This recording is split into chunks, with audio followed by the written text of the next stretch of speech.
Hello everybody, welcome to सुविधा tutorial. तो आज के वीडियो में हम देखेंगे पीरियोडिक क्लासिफिकेशन ऑफ एलिमेंट्स, जो कि क्लास 10 की केमिस्ट्री की एक न्यू चैप्टर है। ओके, तो इसमें हम लोग देखेंगे कि एलिमेंट्स का क्लासिफिकेशन किस तरह से इम्प्रूव होता चला गया, मॉडर्न पीरियोडिक टेबल किस तरह से बना और भी बहुत कुछ। ठीक है, तो इसका इनिशिएशन कहाँ से हुआ, हम लोग किस तरह से समझ सकें कि क्लासीफाई करना है एलिमेंट्स को, तो वो कुछ यहाँ से स्टार्ट होता है कि the grouping of elements of similar characteristics together so that if the properties of one of them are known, those of other could be correlated। मान लेते हैं कि एक बॉक्स है, ठीक है, और ये बॉक्स के अंदर बहुत सारे पार्टिकल है, ठीक है। उसमें से किसी भी एक पार्टिकल का अगर हमको प्रॉपर्टी पता चल गया कि वो किस तरह का है, ठीक है, तो बाकी जितना भी पार्टिकल इसके अंदर घूम रहा है इसको इससे हम रिलेट करके उसका भी एक एजम्पशन हम लोग बना सकते हैं। तो इसी चीज़ को हम लोग पीरियोडिक क्लासिफिकेशन ऑफ एलिमेंट्स कहते हैं, ठीक है। इसलिए यहाँ कहा गया है कि जो ग्रुपिंग है एलिमेंट्स का, जो कि एक तरह का कैरेक्टरिस्टिक्स दिखाता है, जैसे कि बॉक्स के अंदर सारा एक तरह के कैरेक्टरिस्टिक्स हैं, और उसमें से किसी भी एक की प्रॉपर्टी अगर हम लोग को पता रहती है तो और भी जितने भी पार्टिकल्स इसके अंदर है उसको उसके साथ रिलेट करके हम लोग पता कर सकते हैं कि बाकी सबकी भी प्रॉपर्टी किस तरह की है, ठीक है। तो ये जो पहला जो इनिशिएशन है, तो इसी को हम लोग कहते हैं कि पीरियोडिक क्लासिफिकेशन ऑफ एलिमेंट्स, ठीक है। तो ये जो रियल क्रेडिट दिया गया था कि जो मॉडर्न पीरियोडिक टेबल जिससे बना है, तो वो मेंडलीव था, क्योंकि सबसे अच्छा उनका ही सॉल्यूशन था, ठीक है, जो कि काफ़ी हद तक करेक्ट था ना।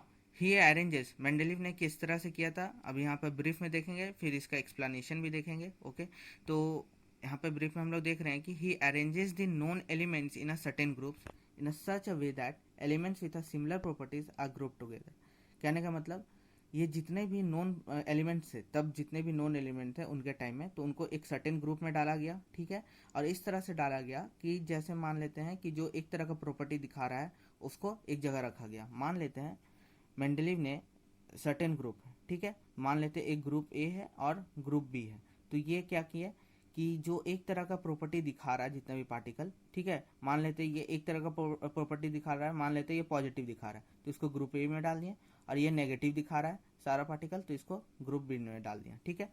तो ये इस तरह से उन्होंने कुछ ग्रुप में अरेंज किया, ठीक है, ताकि जो सिमिलर प्रॉपर्टी है, जैसे पॉजिटिव वाले पॉजिटिव में रहे, नेगेटिव वाले नेगेटिव में रहे। इस तरह उन्होंने क्यों किया, इसलिए किया क्योंकि ताकि हम लोग को क्लासीफाई करने में एलिमेंट्स को बहुत ही ईजी हो पाए, ठीक है। और जो लेटेस्ट फॉर्म है पीरियोडिक टेबल का, वो तो हम लोग को पता है, मॉडर्न पीरियोडिक टेबल, ठीक है। Now we should also study certain fundamental property elements known as periodic properties, ठीक है।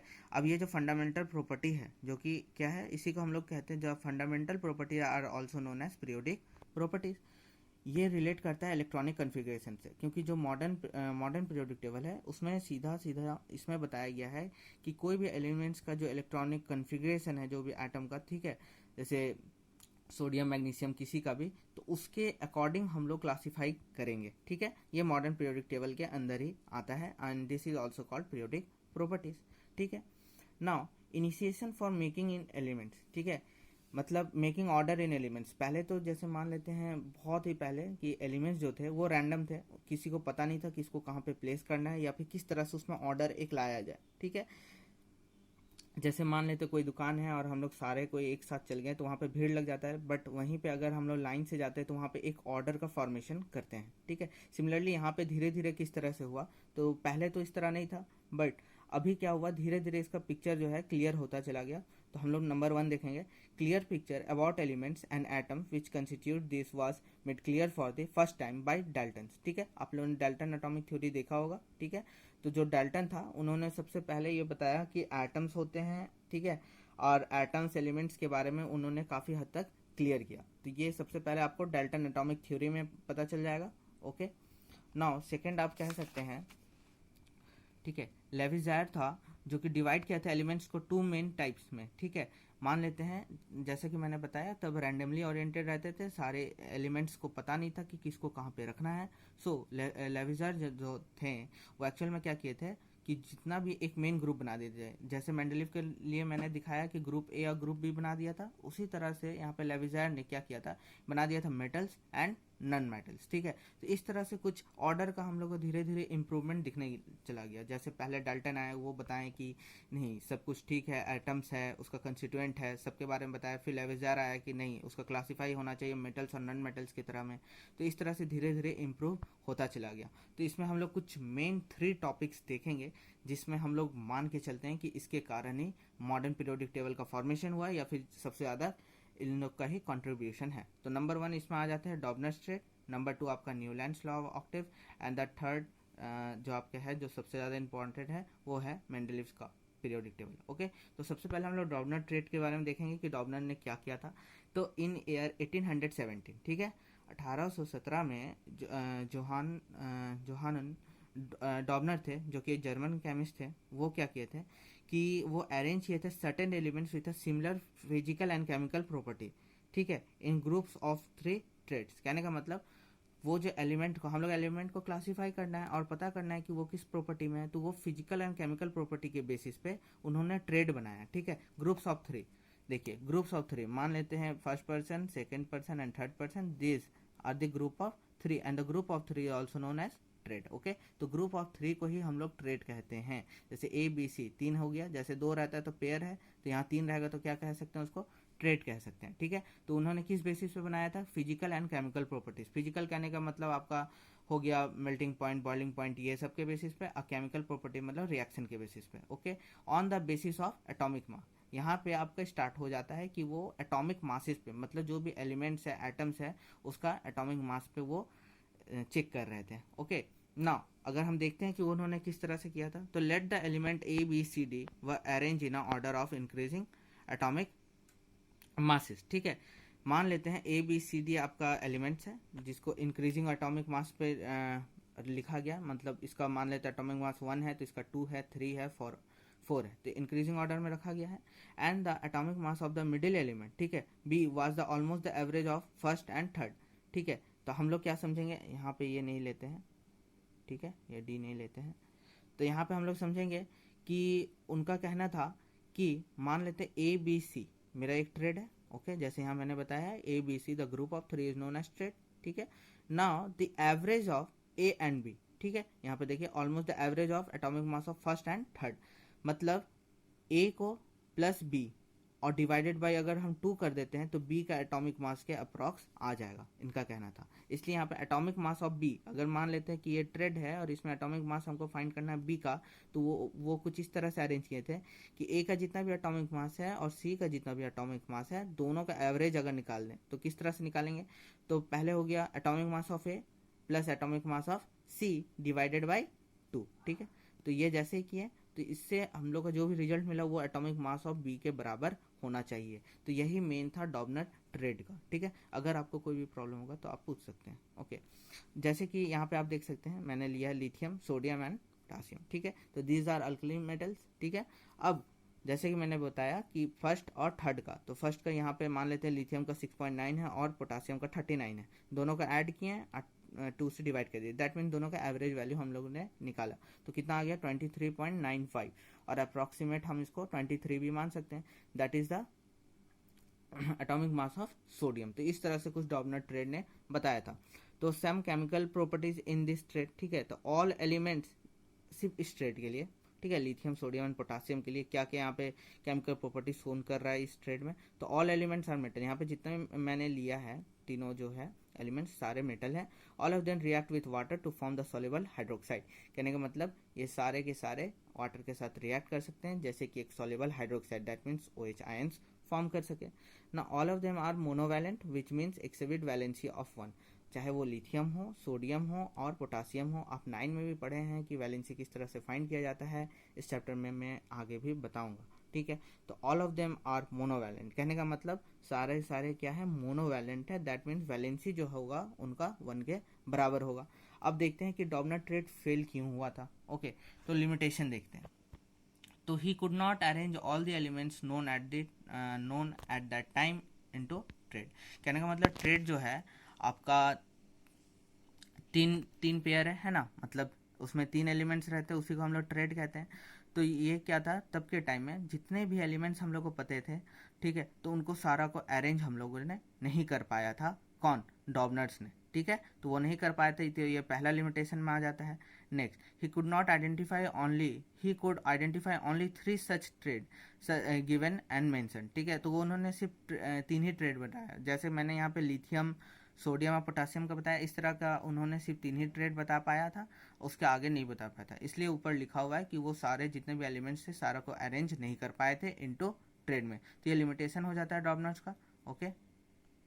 ओके, तो अभी तक हम लोगों ने डॉबनर ट्रेड को देखा है कि वो क्या है, किस तरह से वो फेल हुआ। अब हम लोग सेकेंड बात करेंगे कि न्यूलैंड्स लॉ ऑफ ऑक्टेव क्या है, ठीक है। तो इन 1866 ही अरेंज कौन, तो Newland about the 56 element known at that time in order of increasing atomic masses, जैसे कि वो भी increasing atomic masses पे था, किसका, डॉबनर का। सिमिलरली यहाँ पे न्यूलैंड्स ने भी increasing atomic mass में ही एलिमेंट्स को रखा, तो तब के टाइम में दैट मीन्स मतलब 18 और 19 सेंचुरी की तरफ, ठीक है, ओनली 56 एलिमेंट्स वर नोन, ठीक है, तब उनको सिर्फ 56 एलिमेंट पता था, तो उनको सारा को उन्होंने इंक्रीजिंग एटॉमिक मास पे उन्होंने अरेंज किया, ठीक है। तो न्यूलैंड्स के अकॉर्डिंग क्या है, तो when elements are arrange in order of increasing atomic masses there is a repetition of a property of every 8 element as compare to the given element. कहने का मतलब जैसे कि हम लोग का म्यूजिकल नोट्स में है, ठीक है, जैसे सा रे गा मा पा धा नी, फिर से क्या आ जाएगा, तो सा, तो हम लोग यहाँ पे देखेंगे 1 first element, second element, third, 4, 5, 6, 7, और जो 8वां एलिमेंट होगा वो फर्स्ट वाला का प्रॉपर्टी को रिपीट करेगा। ये कहा था किसने, न्यूलैंड्स ने। फिर से एक बार मैं बता देता हूँ, जैसे मान लेते हैं कि फर्स्ट जो एलिमेंट है, मान ले रहे हैं यहाँ पे क्या है, ये वाला एलिमेंट है, इसको मैंने फिक्स कर दिया, ठीक है। अब इसके बाद सा रे मतलब first, second, third, 4th, 5th, 6th, 7, और ये जो फिर से जो 8वां एलिमेंट आएगा वो फर्स्ट वाला का प्रॉपर्टी को ही क्या करेगा, रिपीट करेगा। ओके, जैसे कि यहाँ पे आप देख सकते हैं hydrogen, lithium, beryllium, boron, carbon, nitrogen, oxygen, फिर से ये रिपीट करेगा, ठीक है। तो ये वाला जो था उनका कहना था कि फर्स्ट जो एलिमेंट रहेगा, जो भी मैंने एजम्पशन बनाया है, और जो 8वां एलिमेंट रहेगा वो अपना प्रॉपर्टी को रिपीट करता है for a very fix interval, ठीक है, एक इंटरवल में रिपीट करता है, ठीक है। जैसे यहाँ पे देख सकते हैं एग्जाम्पल, जैसे sodium is a 8th element after lithium, sodium क्या है, 8th एलिमेंट है। जैसे लिथियम को अगर कंसिडर करते हैं तो 1 2 3 4 5 6 एंड देन 7, तो लिथियम और यहाँ पे क्या रहेगा, सोडियम, ठीक है। तो दोनों का जो प्रॉपर्टी रहेगा वो काफ़ी हद तक सेम रहेगा, और इसको उन्होंने एक वर्टिकल क्या बोलते हैं, वर्टिकल में प्लेस किया था, जिसको उन्होंने नाम दिया कि जो वर्टिकल में प्लेस करते हैं एटम, उनको हम लोग ग्रुप कहते हैं।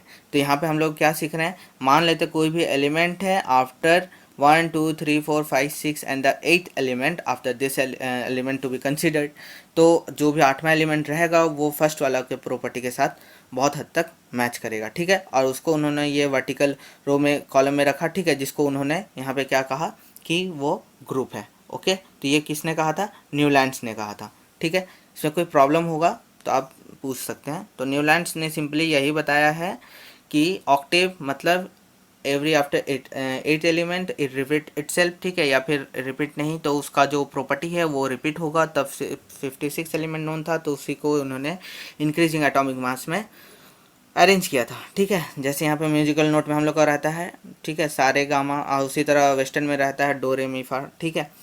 अब इसका लिमिटेशन देखते हैं कि इसमें प्रॉब्लम क्या आ गया था, ये क्यों फेल हो गया, ठीक है। तो this classification was only valid up to calcium, calcium का कितना एटॉमिक नंबर 20 है। तो इसके बाद क्या हुआ कि 1 से लेकर 20 तक तो ये मतलब जो 8वां एलिमेंट था वो उसी तरह का प्रॉपर्टी शो कर रहा था, बट उसके बाद क्या हुआ कि जो 8 एलिमेंट रहेगा वो पोजेस नहीं कर रहा था same property as by the element lying above it, ठीक है। जैसे यहाँ पे लिथियम है और यहाँ पे क्या है, सोडियम। इसके बाद फिर से जब हम लोग 8 एलिमेंट गए तो वो उसी तरह का प्रॉपर्टी शो कर रहा था एवरी आफ्टर 8 एलिमेंट, बट ये सिर्फ वैलिड था कैल्शियम तक। उसके बाद जो भी 8 एलिमेंट था उस तरह का प्रॉपर्टी शो नहीं कर रहा था। तो इस तरह का ये पहला लिमिटेशन कह सकते हैं, क्योंकि अगर होगा, जैसे मान लेते 56 एलिमेंट्स है तब पता था, तो सारे के साथ होना चाहिए और सारे में वैलिड रहना चाहिए, क्योंकि जब तक सब में वैलिड नहीं है तब तक वो लॉ नहीं रहेगा, ठीक है। तो उसी तरह यहाँ पे जो लिमिटेशन है तो वो भी मतलब सारा 8वां एलिमेंट के बाद वो सारा सेम प्रॉपर्टी होना चाहिए, बट यहाँ पे ऐसा तो है नहीं, ठीक है। ये कैल्शियम तक ही चला, उसके बाद फेल हो गया, ठीक है। तो ये पहला लिमिटेशन हो जाता है न्यूलैंड्स का। नंबर 2 हम लोग देखेंगे हाउसिंग ग्रुप, किस तरह से, तो कोबाल्ट एंड निकल प्लेस बिलो क्या है chlorine and had different properties. ठीक है, तो ये उसी के नीचे है, तो ये एक तरह का प्रॉपर्टी होना चाहिए बट दीज आर डिफरेंट। ठीक है, तो यहाँ पे एग्जांपल से समझ सकते हैं। Now he place two elements in a same slot as a particular group. ठीक है, तो जैसे मान लेते कोबाल्ट और निकल दोनों का अलग अलग है। ठीक है, दोनों का प्रॉपर्टी यहाँ पे हम लोग अलग अलग है, तो उसको क्या किया उन्होंने एक ही ग्रुप में डाल दिया। तो he place two elements in a same slot in a particular group. ठीक है, एक ही स्लॉट में उन्होंने दो दो एलिमेंट को डालने लगा, क्योंकि एक स्लॉट में कितना एलिमेंट, एक ही एलिमेंट को रहना चाहिए। ठीक है, लेकिन वो एक ही स्लॉट में क्या किए, दो दो एलिमेंट को डालने लगे। ये दूसरा लिमिटेशन है न्यूलैंड्स का। और थर्ड हो जाता है आपका when noble gas elements were discovered at a later stage it disturb the whole arrangement of the element in a table. तो तब तो नोबल गैस पता नहीं था, लेकिन जैसे ही बाद में पता चला कि नोबल गैस भी है जो कि पूरा तरह से क्या है स्टेबल है, तो उसके उस टाइम में तो ये वाला जितना भी उन्होंने बनाया था न्यूलैंड्स पूरा तरह से फेल हो गया। ठीक है, अब यहाँ पे एक नोट करने वाली बात है, तो ये कुछ इम्पॉर्टेंट उतना नहीं है लेकिन फिर भी आपका नॉलेज के लिए इम्पॉर्टेंट ही है। ठीक है, तो इसमें आप देख सकते हैं लॉथर मेयर थे। ठीक है, एक अनदर साइंटिस्ट है जो कि क्या किए थे कर्व में, जैसे इनके बारे में उतना देखा नहीं जाता है, मेनली हम लोग देखते हैं किसके बारे में है, मेनली हम लोग देखते हैं डॉबनर्स के बारे में, Newlands, Mendeleev and modern periodic table for class 10। ठीक है, हायर स्टडी के लिए तो आप कुछ भी पढ़ सकते हैं। जैसे यहाँ पे लॉथर मेयर था जो कि एक अनदर साइंटिस्ट था, उन्होंने क्या किया था कर्व बनाया था। ठीक है, बिटवीन एटॉमिक वॉल्यूम, जैसे हम लोग ग्राफ बनाते हैं ना उसी तरह हम लोग समझ लेना है, एक कर्व बनाया था एटॉमिक वॉल्यूम, जो कि यहाँ पे एटॉमिक वॉल्यूम क्या है, atomic mass by its density of element and their atomic masses, मतलब atomic volume versus atomic masses के बीच में उन्होंने ग्राफ बनाया था। और उसमें उन्होंने देखा था he finds the element with a similar property occupy similar position in the curve like alkali metals. ठीक है, तो उन्होंने क्या बताया था कि एलिमेंट जो भी है जो कि एक तरह का प्रॉपर्टी दिखा रहा है, ठीक है, तो वो एक तरह का कर्व में मान लेते हैं, यहाँ पे हम देखेंगे आगे एक कर्व है। ठीक है, मान लेते हैं एक कर्व है। ठीक है, तो मान लेते हैं यहाँ पे x है।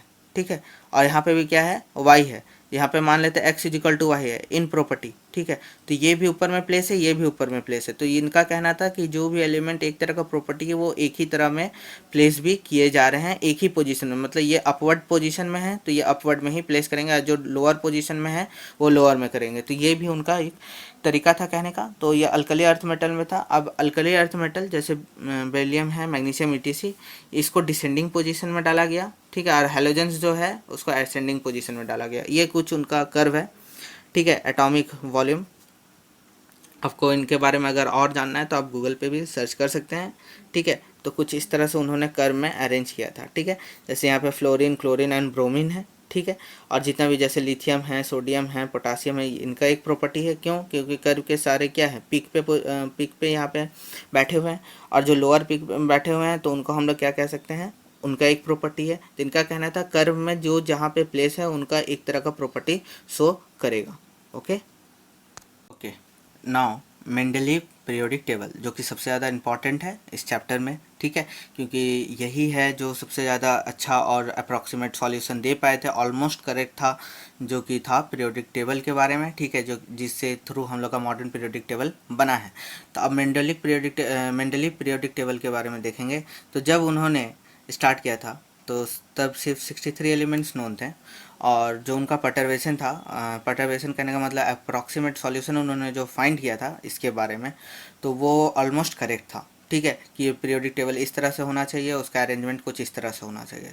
ठीक है, तो ये ध्यान रखिएगा कि उनके टाइम में सिर्फ 63 एलिमेंट नोन था। ठीक है, now he arrange the element known at that time in order of increasing atomic masses and this arrangement are called periodic table. ठीक है, तो जो हम लोग का जो पीरियोडिक टेबल है तो उन्होंने भी एलिमेंट्स को उसी तरह से अरेंज किया था by in the order of increasing atomic masses, और ये जो अरेंजमेंट है इसी को हम लोग पीरियोडिक टेबल कहते हैं। ठीक है, now elements with a similar characteristics व प्रेजेंट इन अ वर्टिकल रोज। ठीक है, उन्होंने क्या किया, जो कि एक तरह का कैरेक्टरिस्टिक्स बता रहा था, उनको उन्होंने वर्टिकल रो में रखा, जिसको उन्होंने ग्रुप्स कहा। ठीक है, और द हॉरिजेंटल रो में रखा। ठीक है, that were known as the period. ठीक है, मतलब जो ग्रुप्स में रहेगा, ठीक है, वो आपका हो गया, ये जो वर्टिकल रोज है वो ग्रुप हो गया, और जो इस तरह से रहेगा वो आपका क्या हो गया, पीरियड्स हो गया। ठीक है, तो आप लोग को यहाँ पे ध्यान रखना है कि जो ग्रुप्स और पीरियड कितने होते हैं, ठीक है। पीरियड्स यहाँ पे 6 होते थे मेंडलीव के टाइम पे, ठीक है। तो ये आप चेक कर सकते हैं। Now why Mendeleev made certain adjustment in their atomic masses. अब यहाँ पे एक सवाल आता है क्योंकि जो एलिमेंट्स का जो एटॉमिक मास है उसमें मेंडलीव ने क्या स्मॉल चेंजेस किए थे, ठीक है। तो एग्जांपल के लिए हम लोग देखेंगे the elements argon with a mass 39.9 was place before potassium, जो कि जैसे हम लोग जानते हैं एटॉमिक मासेस इंक्रीजमेंट पे है, ठीक है, इंक्रीज करेगा उसके अकॉर्डिंग है। तो पोटासियम का तो 39 है बट आर्गन का तो 39.9 है, तो पहले पोटासियम होना चाहिए फिर आर्गन होना चाहिए in the order of increasing atomic masses. But he also left a certain gap for element which are known, but उनको ये ध्यान था कि अब जैसे उनके टाइम में सिर्फ 63 एलिमेंट्स नोन था, बट उनको ये भी ध्यान था कि और भी एलिमेंट यहाँ पे फिट हो सकते हैं, इसलिए उन्होंने हर एलिमेंट के बाद एक एलिमेंट का गैप वहाँ पे छोड़ रखा था, ठीक है। But he can predict their properties from preceding element present in the same group, लेकिन उसी ग्रुप में अगर उसके आगे जैसे देख लीजिए,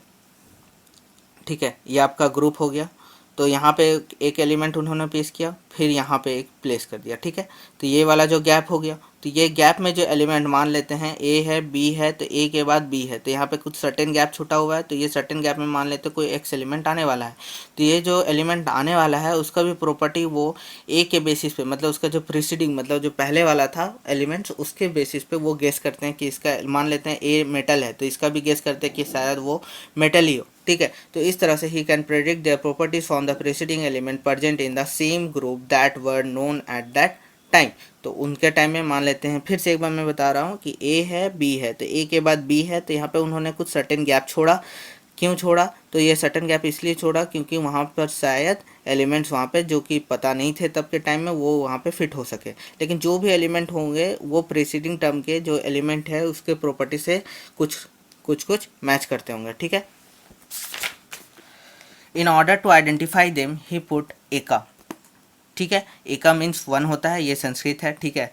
तो संस्कृत में एका मतलब और उसका जो हिंदी मतलब है उसका मतलब 1 होता है। To the name of a preceding element, जैसे स्कैंडियम है, गैलियम है और जर्मेनियम है, और not been a part of the table later on the element scandium was named as एका बोरॉन, ठीक है।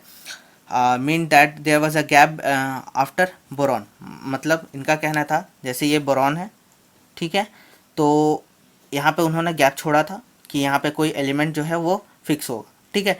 तो यहाँ पे स्कैंडियम जो था, ये जो गैप था ये लेटर ऑन फिल हो गया स्कैंडियम के थ्रू, ठीक है। फिर से मैं बता रहा हूँ, जैसे बोरॉन था उसके बाद उन्होंने कुछ गैप छोड़ा, जैसे जो एलिमेंट्स नहीं पता है वो यहाँ पे फिल हो सके। तो जब एलिमेंट पता चल गया कि यहाँ पे स्कैंडियम होने वाला है, ठीक है, तो ये बोरॉन को जो नाम हो गया वो हो गया एका बोरॉन। ये क्या हो गया? एका बोरॉन, मतलब ये फर्स्ट है, मतलब B1 मान लेते हैं इसको, ठीक है, और ये B2 कह सकते हैं। तो इस तरह से उन्होंने बोला कि जो एलिमेंट है वो प्रीसीडिंग एलिमेंट का कुछ जो प्रॉपर्टी है वो मैच करेगा, ठीक है। तो यहाँ स्कैंडियम वाज नेम्ड एज एका boron means that there was a gap after boron. तो ये जो स्कैंडियम है उसको, सॉरी इसको नहीं, इसको एका बोरॉन लिखा गया था, ठीक है, और ये आपका बोरॉन रहेगा एज इट इज़, ठीक है। अगर कोई भी आपका डाउट होगा तो मैं बोल रहा हूँ कि आप पूछ सकते हैं, okay. Now the Mendeleev 8 groups, ठीक है, मेंडलीव में भी कितने थे? 8 ग्रुप्स थे। हाउ ही अरेंज, ठीक है, हम लोग देखेंगे उन्होंने अरेंज कैसे किया था। तो फर्स्ट 7 ग्रुप्स डिवाइडेड इनटू सब ग्रुप। पहले हम लोग देखेंगे कि उन्होंने 7 ग्रुप को पहले डिवाइड किया सब ग्रुप्स में as A and B based on the similar in property. तो मान लेते हैं LHS में आपका ग्रुप ए है, इधर हो गया LHS, ठीक है, सॉरी यहाँ पे ग्रुप ए हो गया और यहाँ पे हो गया आपका ग्रुप बी। तो in 8 group consist of 9 element, ठीक है, which are arrange in a 3 trade.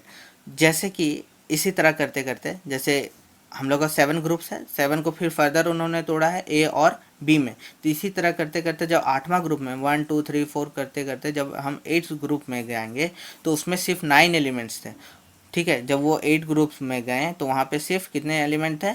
9, 1 2 3 4 up to 9 थे, ठीक है। तो ये जो 8 ग्रुप में जो 9 एलिमेंट थे उनको उन्होंने ट्रेड में बनाया। ट्रेड अगेन वही 3 का कॉम्बिनेशन चलेगा, ठीक है। तो इस तरह से उन्होंने कुछ 8 ग्रुप में अरेंज किया था, ठीक है।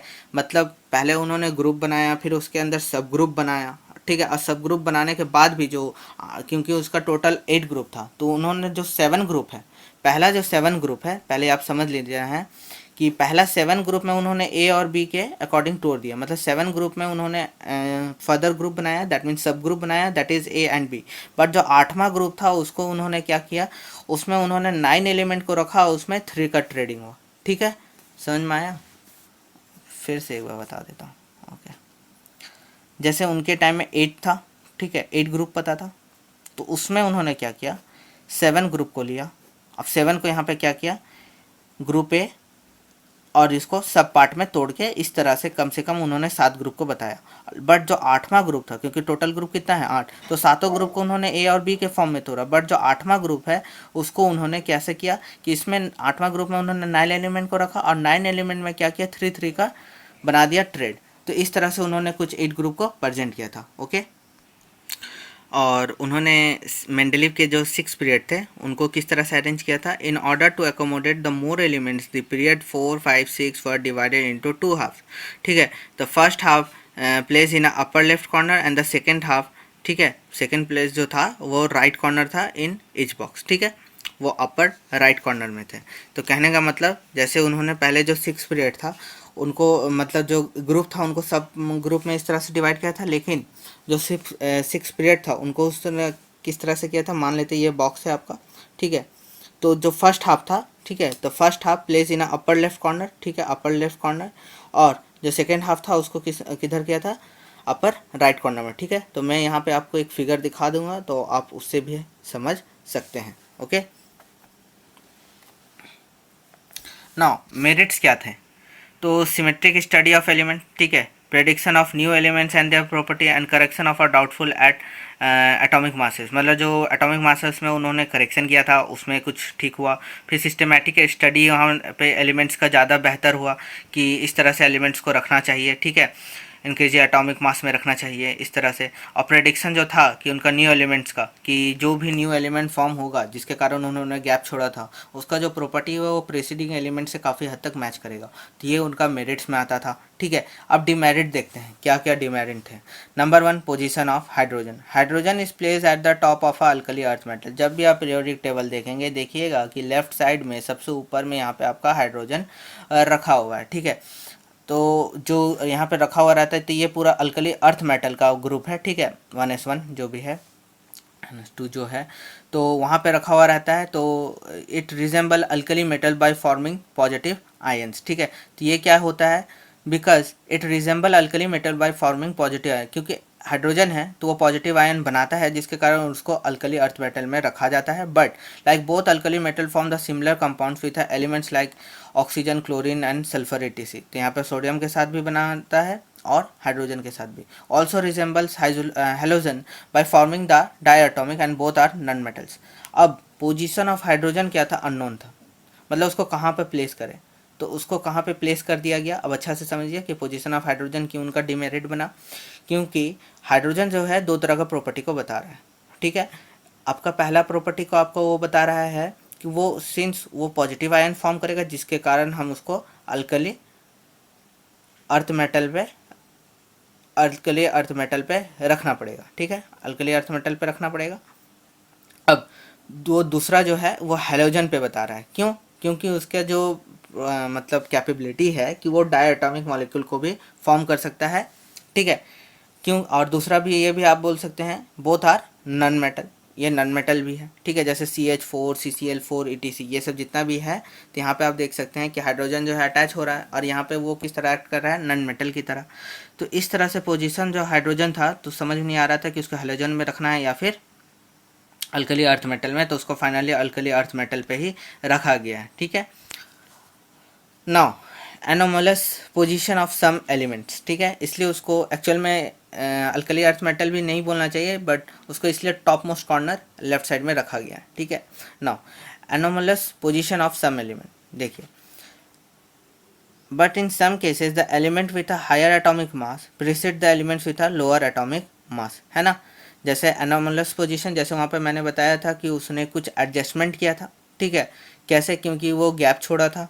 ठीक है, मेंडलीव ने गैप छोड़ा था क्योंकि तब अननोन एलिमेंट पता नहीं थे, तो उन्होंने कुछ एका करके फॉर्मेशन भी किया था। सिमिलरली यहाँ पे भी वही बात है कि एनोमलस पोजीशन बताया गया था कुछ एलिमेंट्स के लिए, क्यों, the elements with a higher atomic mass precede the elements with a lower atomic mass. ठीक है, इसलिए हम लोग एनोमलस पोजीशन यहाँ पर समझ सकते हैं।